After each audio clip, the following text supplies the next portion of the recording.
How's it going? My name is Ashley Rose, but you can call me Ash. Welcome to the channel. Before I, introduce who I'm going to introduce, you can clearly see who it is. We are sponsored by Phoenix Rising Cosmetics, which used to be Vampire Cosmetics. So you can get 20% off of your cosmetic needs by using the code AROSECP. That's Charlie Papa Echo. I would say, if you're listening to the audio, that's what it is, but you'll be able to see it on the screen because now Spotify offers video. Ain't that amazing? Wow, with the times. And we have a bunch of other sponsors too that will be announced, throughout everything. And of course, we have Rep Sports as well.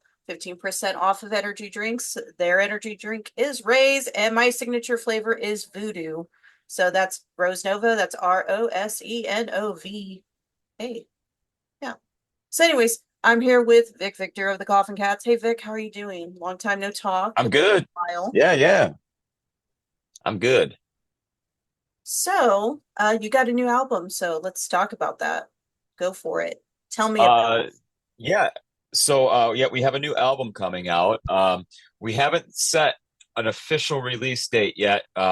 We're waiting. Everything we do is pretty much DIY. So we are waiting on the when we know that the vinyl records are going to be showing up. That's when we'll know we can say, hey, here's when a release date's going to be.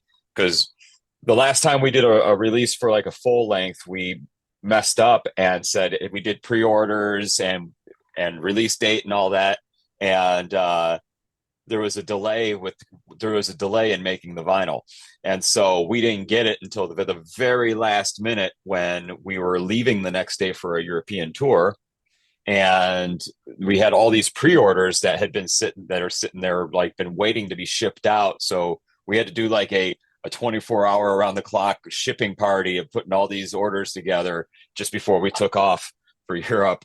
And we didn't want to end up with anything like that again. So we're doing it cautiously, and we're in no immediate rush. It'll be out by the end. It'll be out by the end of the year. I can say that. So. So, is there anything particular on this album we should look forward to? Like, as far as, is there a main, like, theme to it? I mean, I know the usual Coffee Cat stuff, but is there anything different about this album? Anything that we should look forward to other than, of course, the new Coffee Cats album? Uh, Tommy and I wrote it when we were really high. I mean, well, I mean but I mean, pretty much every Koffin Kats recording has been influenced by some substance or another. So, it's no, we're stoked on it. I mean, it sounds like us, and I always like to think every release we do is a combined effect of all the previous years of all of our experiences, all the bands we played with, the bands we like, and just kind of all of our influences and all that. Everything kind of comes to a head, and that's what the release is. That's where we're at with our music and what we feel Koffin Kats are. You just recorded a new video, correct? I know it's not out yet, but you did record a new video. Yeah, yeah.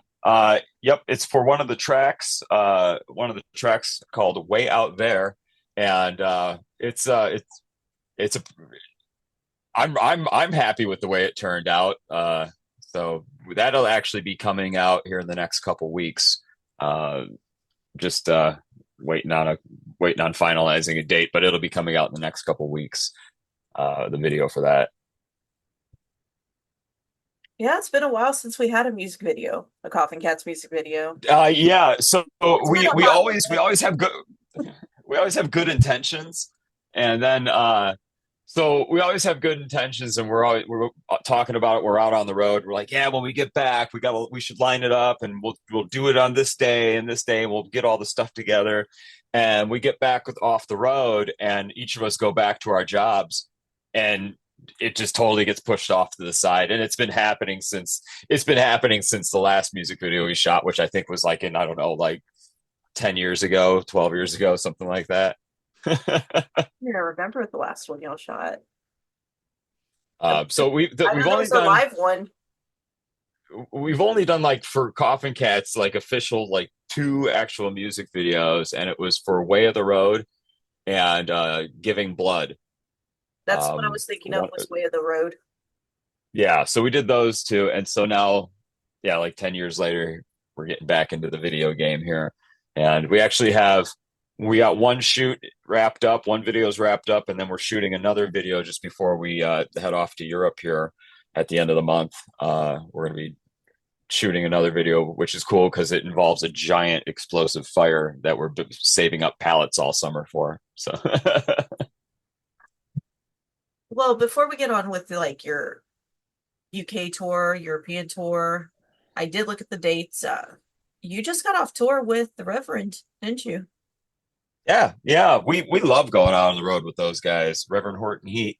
Um, we've been going out on the road with them for quite some time now, and each time for us is just magical. We grew up giant Reverend Horton Heat fans, and being out on the road with those guys is always just wow, this is so cool that we're here. It's so cool we get to do this. And the other neat thing about it is the Revs crowd has always been a mix of all people from all walks of life and everything. And that was something that we always aspired to do is say like, hey, you don't have to look like this or look like that to come to our show. Everyone's welcome. And so with Rev having such a diverse crowd, there's a lot of people who had no idea who we were. So every time we get to go out with them, we're always new people are getting introduced to us, and it's great to meet those people who are all stoked to see us for the first time and everything. And then we come back around to that city, and then they end up coming out to just our show. We're like, oh, hey, we caught you at the Rev. And so those are always cool tours to do. Yeah, actually, someone actually commented on, I want to say it was one of my photos. They were like, I just saw it, and it had nothing to do with like Koffin Kats. That's the funny thing. It had nothing to do with it. I just saw Koffin Kats for the first time ever, and it was amazing. It was great, and I enjoyed it. And I'm gonna keep going. And I was like, all right. I was like, they tour a lot, not as much as before, but I'm like, I guarantee you, they will be back. Yeah, we our goal is we always want to hit the major cities and the cities we've been coming back to for years. We always want to hit them at least once a year. And so the tour schedule that we have set up, it pretty much lets us be able to do that. And now we're able to integrate going back over to Europe. So that'll become part of the schedule again because we've been over there. I think this upcoming run will be our 13th time over there. And we used to go over all the time. And then once COVID hit, we didn't. Kind of. I think that was the first time I actually saw y'all in a long time because I had just moved back from Georgia to Texas, and I think y'all had it might have been the first time y'all came in like a long time or had some time when I ran into you. Yeah. It was yeah, COVID affected a lot of stuff just on in general, and I think we're just maybe living with it because it's still there. Yeah, pretty much. And It's there. Like just had it for the first time, and it was horrible. Never again. yeah, I mean, yeah. Well, I don't know. It was a weird period of time, and it's still hard to develop an opinion over the whole thing because I've personally was involved with both sides of the argument and seen both sides of the argument, and I don't know. I I don't don't even know know. either. I'm in the same boat. That's why I'm just like, I don't know. Like, I try to stay away from the whole Yeah. argument. So Um, I do like that's the best thing you can do. Before we get to your European tour. So what are your plans for like Halloween? Like, what are your plans this month? It's coming up in a couple weeks. yeah, we'll be on a plane. That's when we're flying over. Really? Uh, The day yeah. So, yep. But let's see. Oh, you know what? Actually, the video, I can tell you this on the 30th uh, of October, which we call Devil's Night here in the Detroit area. Uh, that's when the music video and the single for Way Out There will be released. I thought we were gonna have to wait a little bit longer, but that's good. No, no, no, no. Oh, Cool. yeah, yeah. Excited. No, no. The video's in the can, and the song is here on this album CD thing here. That's not out yet. Can you tell us what the song's about? So the idea, the rough idea of the song is basically just somebody that's trapped in an asylum type situation, asylum prison, and it's that's basically a rough story about them putting together a spaceship from makeshift parts they find throughout the building and taking off at the end. And Tommy Tommy is actually the star in this video because out of the three of us, I think he's the most animated one. So it's he plays the main character in the video, which is awesome because Eric and I get to hang out in the back and just kind of be like, "Hey, we're over here and look at Tom." Well, actually, I think it's going to be the first time, like, well, if we're, it'll be the first time Tommy will be in a video, like an official Yeah, yeah, first time, yep, because the other two he wasn't in them. So, yeah, yeah. So now anybody who just knows us only by our music videos are gonna be like, "Who's that guy?" uh, yeah, but not knowing that Tommy was there first, but they eventually would find out later. That's great. I can't wait. I'm excited. So let's talk about your European tour. Who are you gonna play with? Do you know who you're playing with? I do know you are playing with someone from We Are Horror Records, which is Midnight Feature. I think you're playing with Midnight Feature on one of the nights. Okay, so we're doing a couple festival things. So we're playing with a bunch of cool bands, and then in between those, we're doing like club shows and whatnot. So um, I it, we have regional bands on those shows. Um, so yeah, we're looking forward to it. I think the first show here, yeah, oh yeah, the first show we're going to be in Dublin, Ireland. Haven't been there in a while. I've never been overseas ever. Oh yeah.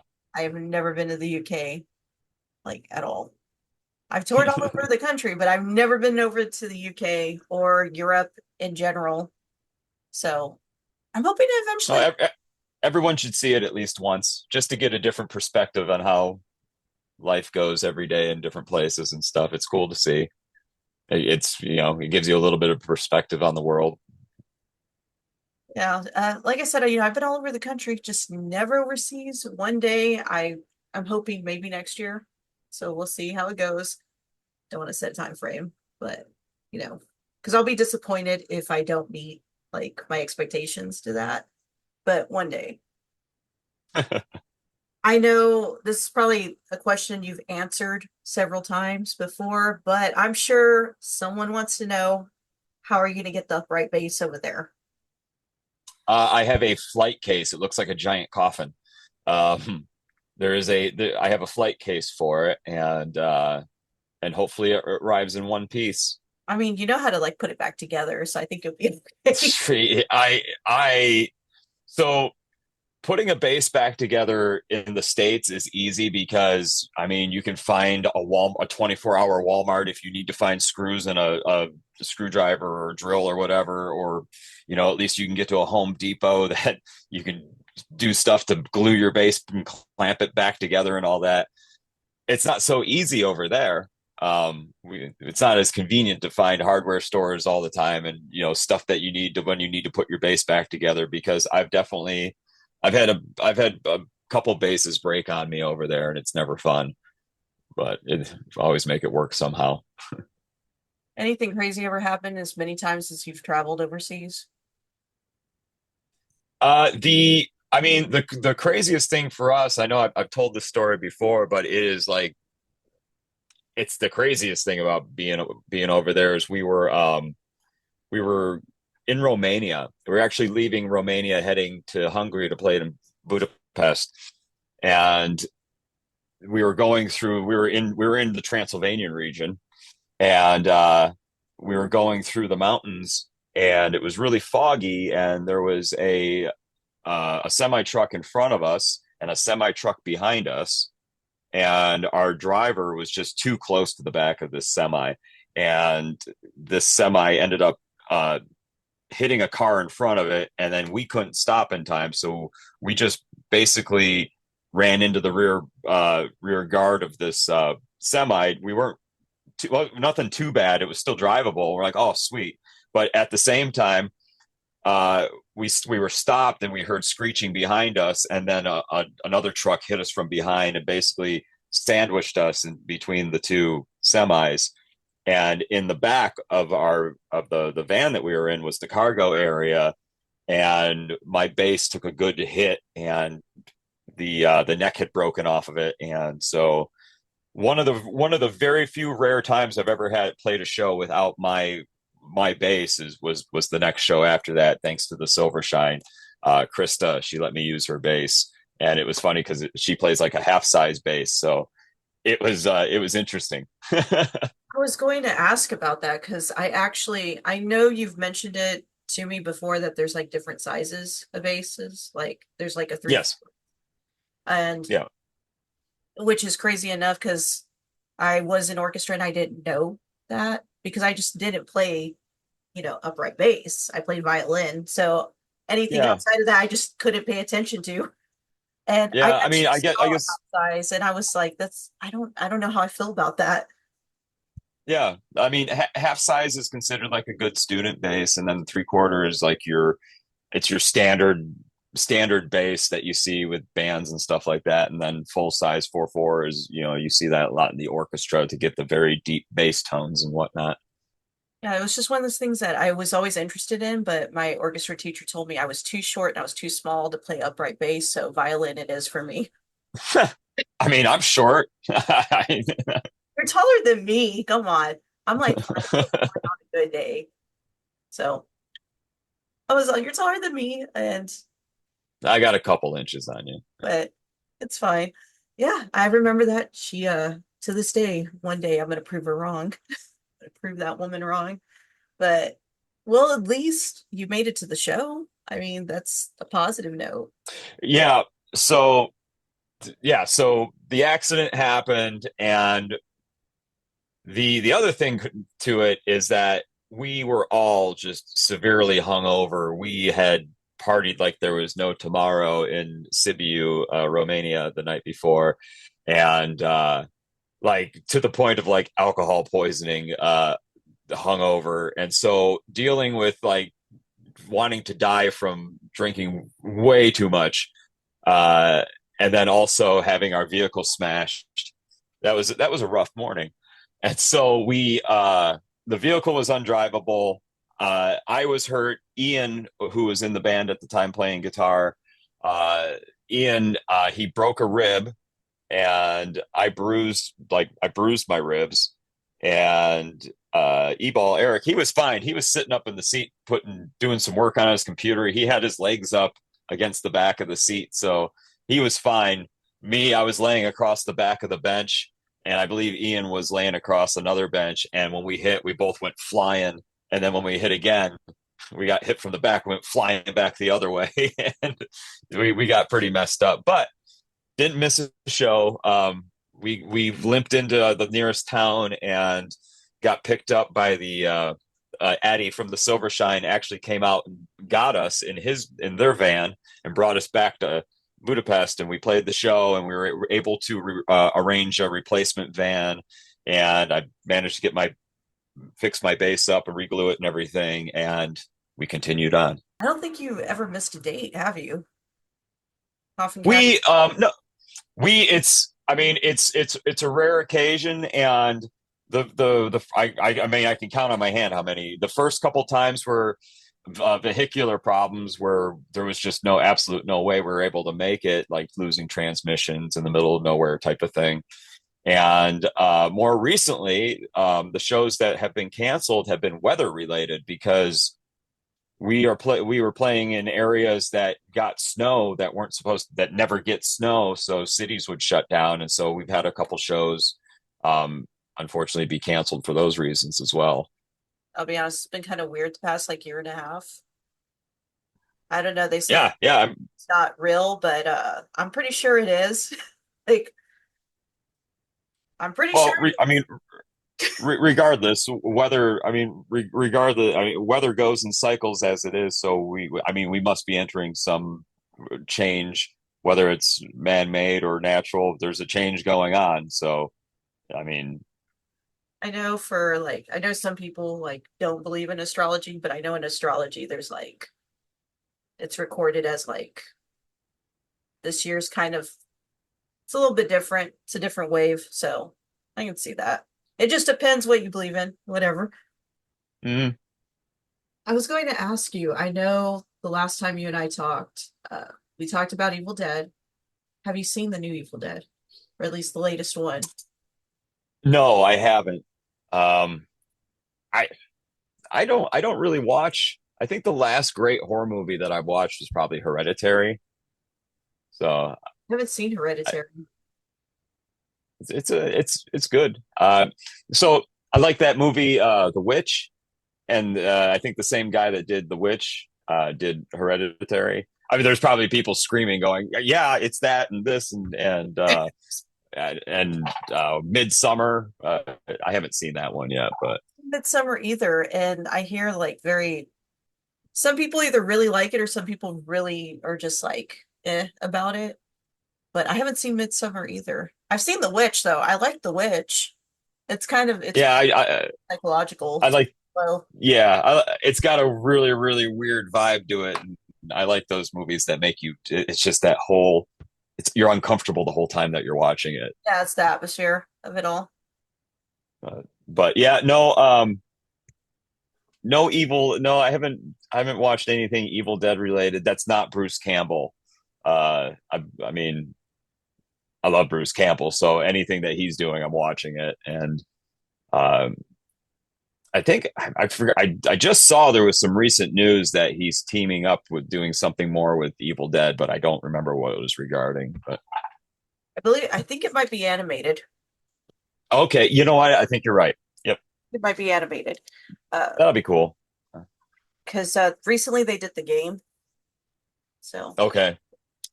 which is hard. I'm not gonna lie to you. It's fucking hard. It's a hard game, at least to me. My son won he at his school he won an Xbox. And I haven't really played video games since like Sega Genesis and PlayStation 1. And so I'm trying to like figure out how to play all these new style games, but I bought myself the Evil Dead game to play on there. So I'm excited to do that. I haven't gotten around to it because I haven't had time, but It's really one of cool. these rainy days. So It's really cool. It is a hard game. Like, I mean, I've played the other Evil Dead games mhm. for that, but it's pretty hard. But the cool thing is like every tape, because the way it's divided, it's like every chapter, mission, or whatever you want to call it, it's divided by VHS tape, and every VHS tape is part of like Evil Dead 1, Evil Dead 2, Army of Darkness Mm, show. So it's pretty cool in that aspect.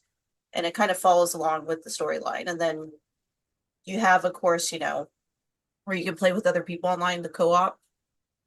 So you're all kind okay. of just killing each other. Well, that sounds like fun. One of It, these days, I'm going to get around to setting it up. So yeah, it's fun though. It's not a remake or a reboot or anything. It's just another Evil Dead story. yeah, yeah, in the universe, Yeah. yeah. Yeah. Which I like. I'm all about when movies do that. Where you know, like when you can have like six critters movie. Or was it like Tremors that has like a shit ton of them? Tremors. Oh yeah, yep. Shit ton of them. I love Tremors. I mean the first one's always going to be my favorite because Kevin Bacon was just hilarious in that one. But I not too long ago watched the what is supposed to be maybe the last Tremors because one of the main guys. I don't want to ruin it, but yeah, I think it's going to be the last Tremors. But I'm sure they'll end up making 10 more. They always say it's the last one, but it never is. Come on. I mean, we just had like a second Beetlejuice. It's a movie I've never watched all the way front to back. Like you've never seen Beetlejuice? I've seen it. I mean, I've never sat down and watched it fully from front to back, but I've seen it in sections randomly. I mean, I'm pretty sure I did see it when it first came out, and I was probably like 5, 6 years old. So I don't remember any of that. But That I that's really surprising to me, but I mean, not really. I can see. I mean, out of the Tim Burton films, I think around roughly that time, I would say just Batman. The Batman ones were like the best ones, in my opinion. Oh Batman, yeah, I mean, Batman Returns. yeah, I mean those movies. I love those movies, especially when I was a kid. I mean, I have to think I have to think Tim Burton aesthetic of that era was also what kind of influenced me into the direction of the music I'd like to listen to and all that and the stuff I was into. All the gothic stuff, but not even understanding what that was at such a young age. But I remember really being into it. And Let's go back to, so you talked about your recent tour with the Reverend, and would that, so let me rephrase this. Can we easily say that that's where you were interested in picking up upright bass? yeah, so it's my first exposure besides like in movies like maybe Back to the Future where they had upright bass, where you've seen that, or older movies where bands would have the upright bass, but I knew what it was, but I never paid much attention to it. Or like Tom and Jerry cartoons, they would bust an upright bass out and stuff like that. I always knew what it was, but it wasn't until like I started watching, I was like probably 10, 11, 12 in that area, watching Beavis and Butthead. And Beavis and Butthead would play Reverend Horton Heat videos. And one of them being Psychobilly Freakout, which is the first time I ever heard of Reverend Horton Heat or saw them. And I remember seeing the upright bass used in a wild rock and roll way. And I was like, well, that's pretty cool. And it just so happened at that time the swing movement of the late 90s was underway, and so a lot more bands with upright basses were coming into the mainstream again, and so it was kind of just right place, right time. And uh I mean, I really got into it at a young age, but I couldn't afford one. There's no way I was getting my hands on one until I was Back like then they were still 17. expensive. I mean, they're a lot now, but like back then they're pretty fucking expensive. I'm not gonna lie, like they still are. Yeah, but no, I never got lucky and found one like thrown away or like for $5 at a garage sale or you know. Or you didn't have by any chance like a school leave one out. No, and it's funny because a lot of the not a lot, but quite a few upright players that I meet, they talk about them being able to get their uprights from the local schools because the music programs sadly shut down or downsized, and they don't do anything with those instruments. And so it's kind of a bummer, but at the same time, they some of those schools had some really old, cool uprights Yeah. and in fairly okay condition. Yeah. I recently read a book on music law, and it actually discussed like as far as like instruments, like the most accessible ones, the most affordable way is, and one of them mentioned schools like, or also some schools actually have a high theft in musical instruments too, Mm. in some places. So it was an interesting thing that I did learn reading that book. So yeah, no, it's actually an affordable way that to get an upright, but either way, they're still pretty pricey. I remember they were expensive back then when I was in high school, and that was Yeah, now we have Facebook Marketplace, which is like a flea market in your hand. So every now and then, if you're diligent and you really want to find one, you can find one for like under $500 sometimes on there. don't go to eBay anymore because they're ridiculous. No,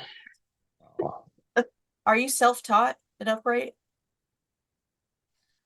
so I mean, I've never taken any lessons. Just like I never took any singing, I never took any lessons for anything. I'm the type of person where I'd take like two lessons and then not go back. I can't stay in a flow like that. The only lessons I did take at one time were guitar lessons when I was like 12. And I went twice and I learned how to read guitar tablature. And I was like, oh, I'm good. and and so I started just like teaching myself out of magazines and stuff to how to play the guitar and learn songs that way. And then my buddy had an upright bass before I got one.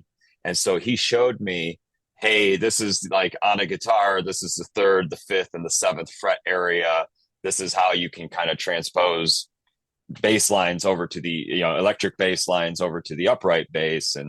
And I started getting the technique down, just the very basic stuff. And when we started going out and touring, I started to meet other upright players, and it was cool because the internet existed, but not as we know it today.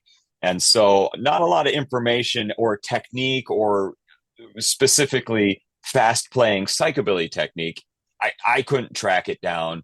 And you would go on some of those forums, and you even mentioned the word slapping bass, and they would think that you were talking about shooting a puppy, because it's, in some circles it's such a coveted instrument, of, oh, you don't ever slap a bass, or it's only for bowing and all that kind of shit. So that was very prevalent in the early internet upright bass forum. So finding any information on how to play it in rockabilly or psychobilly style was hard. Um, until I got out there and I met other players, and then we could kind of share techniques, and I picked up a lot of stuff and a lot of tips on how to properly set the bass up for that style. And so I can say that I am self-taught, and then I picked up a lot of stuff and meeting cool people along the way, and picking up stuff like that. I know you've recently done some collabs as far as music wise. Is there anyone in particular you want to collaborate with? At least I know it's a generalized question. I know a lot of people ask it, but I'm just genuinely curious. Anyone in particular as far as in any genre? I've never really given it much thought as far as like somebody, uh, somebody. I don't know. I mean, uh, I don't know. It's hard for me to picture myself like with like a favorite singer or something like that, and then picture myself like, hey, here's my voice too. Like, like, I mean, because I guess if I was to do another collaboration, or it'd be cool to do another one with like a girl singer, because I've only collaborated, I think, with in the past like maybe one or two, and I like songs when it has a male voice and a female voice, and they combine together, and for cool harmonies and stuff like that. And um, like a good example of, if you like Volbeat, that Mary Ann's Place song. I love that song, and those harmonies in it. So um, yeah, maybe it'll be a future Coffin Cat Creep show, or maybe Bridge City Sinners Coffin Cats collaboration or something like that. You know. It'll be cool. I think it'll definitely, go over very well. So as far as But merchandise, are we gonna see any new merchandise coming out with the new album? yeah, yeah. I mean, we always try to think up new T-shirt designs, and we're gonna have the new record. It's gonna have 1,000 purple limited edition. I think it's purple. It might be gray. Don't hold me to that. I forget. We got some custom color coming, and there's going to be 1,000 of them. So we have those. Those are going to be out first, and we'll have the CDs and stuff too. Um, yeah, and then we'll have like our classic stuff that we have, the old school designs and stuff. But Oh, is there anything else you want to share? Well, before we close out for the night or day, whenever anyone's listening to this. yeah, so like I said, we got a lot of stuff going on, and we're going to be announcing, once we get on the road in Europe, we'll then be announcing our next round of tour dates.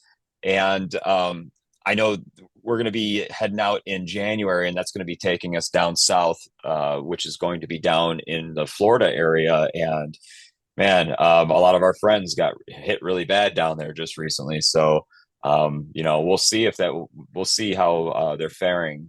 Considering as of time of recording this, there's been some incredibly insane weather blow through there. So we'll see.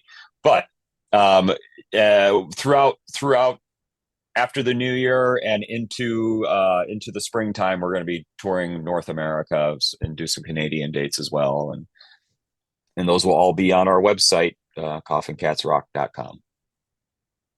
And the online store will be there. And if you are seeing this and you see the new update on Roku, Amazon Fire, you're going to see a QR code pop up.